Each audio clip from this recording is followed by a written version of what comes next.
Hey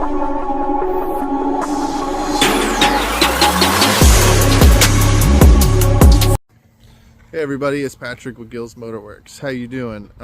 We have not made a video in a while, so this is us making a video on a project that has been on my mind for the last 12 years. About 12 years ago, I had a 1970 Mustang 302. It was a coupe, but it had a pretty rad 302. It was fully built, had a T5 conversion. The interior was done, seats were done, you know, it was top notch. I actually wound up trading in an SS Cobalt I had that was supercharged for it. The guy didn't know what was wrong with the pedals and didn't want his daughter driving it, and so he was out of Redding, California up here. We're in Chico, California. And so anyways, I wound up getting the car, and it just turned out that the pedal bushings were a little screwy, and so I wound up fixing that at a local shop here, and it went all pretty good. So what I'm gonna do here, all right, it's my finger, is show you. This is the first car I got. I got this about 4 months ago off of a buddy, and 6 months before that I was bugging him. It was sitting in his garage. This is a 69 50 Mustang. You can see the dash has fallen, but this is, by then, this is a real off the plant V8. It had a C4 automatic. There's no Bondo on this body. I swapped out the hood. I have the V8 hood. I'm gonna put that on the next car I'm gonna show you. Anyways, but yeah, here she is. Glass, comes with all the glass, has everything in it. When I started this about 4 months ago. Come on, is that all you got? Yeah!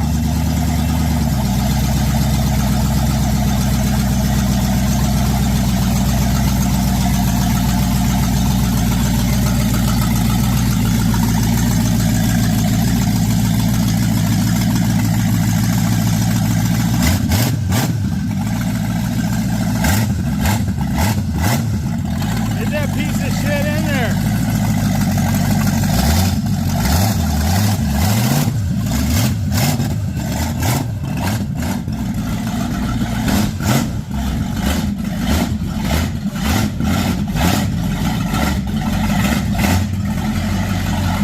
It's a smoky mess. I got a little depressed. I have the title. It's a California title. There was a lot of rust over here, and so I wound up cutting that piece out for the battery tray, and I kind of fit that in there. But in the middle of putting this together and getting this one ready, I wound up finding another one, another Mustang, because this was a 69 and it wasn't a 70. So I really wanted a 1970. That was the whole deal. So anyways, to go back even a little bit further, sorry, I probably should have started with all that. I actually found a 1986 Fox body with a 302, a Tremec T5, and I mean, this thing was just sitting in a tow yard garage, and the guy wanted it for his son, but his son never got it and used it, so I talked him into letting me buy it.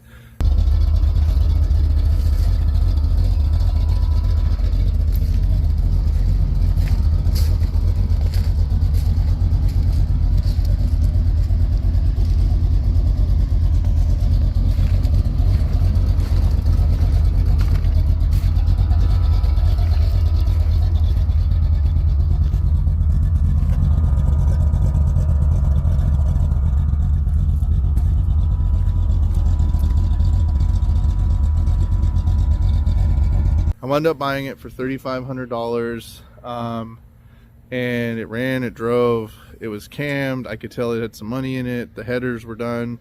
It drove nice. It just, Fox body was a convertible, you know, 86 convertible. It wasn't my style. It had the quad headlights. I'll post pictures of all that up here. And so anyways, that was going to be the donor for the 69, which I entailed, did not wind up using that. So let me kind of show you what is the main project. And here she is in all her glory. right now, this car is a mix of a lot of things. I was on Facebook and I wound up finding this car. It was actually an inline six, had a 3-speed automatic, so it is not a true V8 by VIN, but not really worried about that. So I decided that this one would be better for the Fox body conversion. Take everything out of the Fox body, put it into this. The guy that had owned it, he had started doing some things like fixing the locks, which I don't know, those are kind of working. Interior is somewhat there, more than the 69 was. And actually the one thing I like the most about this is the roof. The inside is definitely way better. So yeah, the dash is cracked. We'll have to get to fixing that. There's a little bit of rust in the floors, but that's about it. It's really not bad for its age. And the windows go up and down. That's a good thing. The rims I currently have on it right now and tires are off of I found that in the junkyard as well. They came off of like an 03 Grand Marquis. There's definitely a little bit of a clearance issue. With it in the air, it definitely doesn't even want to roll, but when I put it on the ground, there's like maybe a centimeter of clearance. So we're gonna probably try to find some different rims and tires for it. If not, I'd have to put a 2-inch spacer in the front. This car as well came with a set of brake rotors the guy had found at a swap meet.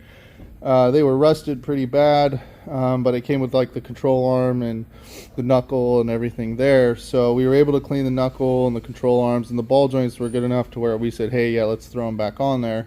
As you can see next to the tire, I have a brake caliper bracket. I had to take all this into Napa and we sorted through everything. Brake rotors are off of a 75 Maverick, brake calipers and brake that stuff is all off of a 1970 Mustang 2 or 75 Mustang 2. So there was different odds and ends to finding the brakes, but we did find them, and they will be getting, the rest of them are on there right now, just the rotors are on. To kind of go over this, the motor is in now, the T5 tranny's bolted up thanks to modern driveline. This is the motor that was in the Fox body. It actually looked a lot worse than this when I pulled it out, but there is a few things that you have to do to make this work. And to kind of start going over all of it, you're going to have to change your oil pan, your pickup tube, your front cover, your water pump, pulleys, all have to come off of a 69 or 70. They have to go on there for belts and such not, depending on how you want to go. A lot of people want to go EFI out of the Fox body. This car already had a carburetor on it. It was not an EFI. I don't know if like they deleted it or whatnot, it being an 86. I checked the pistons and everything. Somebody's definitely put some work into this motor. It is cammed. It's got a pretty heavy lope to it. It ran like beautiful though when I had it in the Fox body. So it did not have this. This is an HEI. I like HEIs, always have. I know people complain about that with the Fords and the clearances, but I definitely dig those. The thing is, the gear mesh or the gear type that you can use with the roller cam on a Fox body 302, a later model 86, has to be a different type of material. I believe like a steel material. I found out real quick that Summit only sells one style, and that is the Pentronics flamethrower, and it's like $100 more than their just regular HEIs for a 302. So that is something you want to keep in mind. Also, depending on the motor you're using or the block, you might have to change the oil pump drive shaft. That could be another thing. For me, for now, I think mine's fine. I've tested out everything. It goes right into the drive shaft. It's rolling the pump. I kept the pump that the 302 had on it. I did run the pickup tube off of the 289 that I pulled out of the 69. So the 69, like I said, had a 302 in it and a C4 when I got it. And let's go over here. You can see my pile of Mustang parts. This is the 302 that we pulled out of the 69. I thought it might have been rebuilt, but you know, looking further and seeing chain slap and all the old gooky oil that was in it, yeah, it wasn't very well taken care of. But this is the donor motor. I actually pulled the 69 in the shop when we got it off the trailer. It drove right into the shop, so I said it was worthy. The thing that we had to do here pretty much is what I want to do is make this a turbo build. So it's going to go get rebuilt, get it ready for some boost, maybe about 10 pounds, and get it ready for some EFI, and it'll either go in the 69 or eventually we'll pull this motor back out and put it in this one. So what I also did, since I had the 69 and I had this one, we took the inline 6 out, the 3-speed. I sold that to somebody. I also sold the C4 transmission, and I just started on this thing. I took the 69 motor mounts out, where they go down here, the motor mount brackets, and we took those out and swapped them over in. They just bolt in. You unbolt the 6-cylinder motor mount brackets, and the V8 motor mount brackets bolt right in. Brand new motor mounts just for a 302 V8 for a 1970. That all mounted right in. Modern Driveline, if you look them up, they actually sell the brackets for a T5 swap.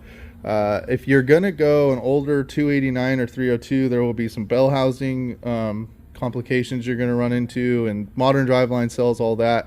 Literally, with the Fox Body 302 and the T5 was already attached, I mean, the only thing I did was change out the clutch and the flywheel, and I didn't have to do anything different, because when I got this car, it was already, it's a 1-wire starter, so there's not going to be any difference in flywheels that have to be done. Starter will go back in.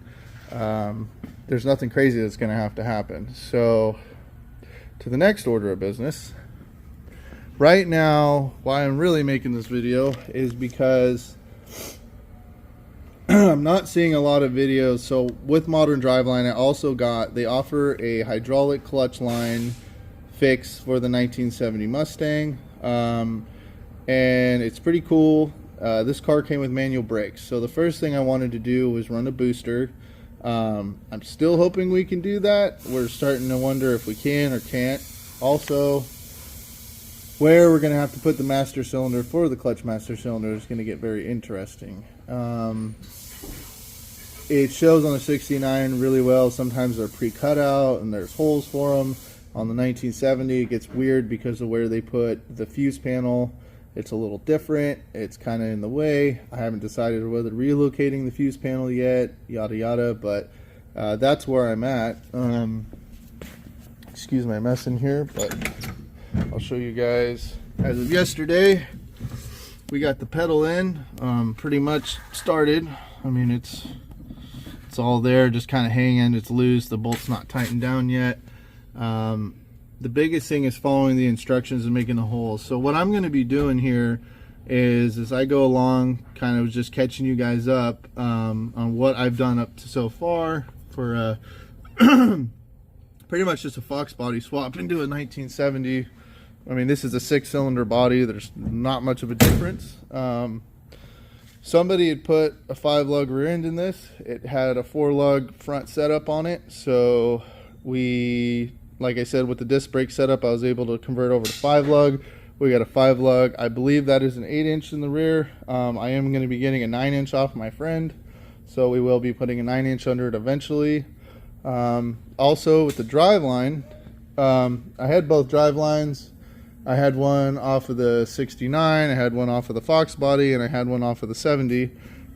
We decided to take both of them in. I had a guy cut the drive line down, rebalance it an inch, and do the U-joints, and now everything fits under there. So that's the other thing you want to do, is go down about an inch with your drive line out of the Fox body if you want, and just have somebody mock up the U-joints and everything fits back in there. One thing Ford did right is the Mustangs are a lot of interchangeable parts. You can swap a lot of stuff over. Like I said, I went with the 69 radiator out of the 69. It's original, didn't look that beat up. But I did have to do a 69 water pump and not a 1970, and the reason is is because the 69 water pump has different outlets where the hoses go than a 1970 where it's that modern Fox body, pretty much water pump style. So that had to be changed. I also might have to wind up changing the thermostat housing. As far as wiring goes, I did run into a little bit of a weird complication. On the 69, there was a 3-wire setup here, but it had 3 prongs. This only has 2, even though it still has 3 wires. So I am running the 69 alternator.